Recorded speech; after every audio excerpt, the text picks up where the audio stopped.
Accueilli au bas de la passerelle par le gouverneur du Lualaba Richard Moyej-Manguez-Mans, son vice-gouverneur, la délégation a effectué une descente sur terrain. C'est notamment les installations de la SNCC Kolwezi où est saisie une quantité du bois rouge et ce sur ordre du numéro 1 du Lualaba. Ici, le directeur de cabinet du chef de l'État a suivi les explications du directeur de la DGDA et celles du directeur de la SNCC bien avant de s'enquérir de la synthèse du gouverneur Richard Moyej-Manguez-Mans. De là, le gouverneur de province a conduit ses hôtes vers les sites d'abattage des arbres, c'est entre autres Tenke et Kando Sud.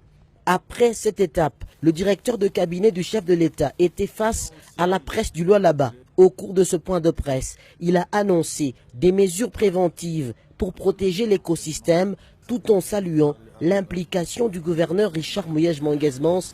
Aucune autorisation qui était délivrée par le ministère national de l'Environnement, autorisation de vente, achat ou exportation de bois, aucune autorisation ne peut plus être délivrée jusqu'à nouvel ordre.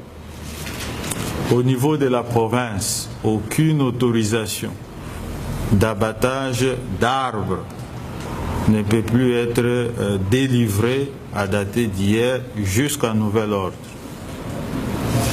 Sur toute l'étendue du territoire de la province aussi, à tous les coins de sortie ou les points frontaliers, aucune cargaison de bois jusqu'à nouvel ordre ne peut franchir la frontière nationale ou les frontières nationales à partir de Lualaba. Le directeur de cabinet du chef de l'État a passé tour à tour le micro aux responsables de différentes institutions étatiques afin d'éclairer l'opinion sur leur présence dans la délégation, en attendant des sanctions à tous les niveaux pour lutter contre l'impunité.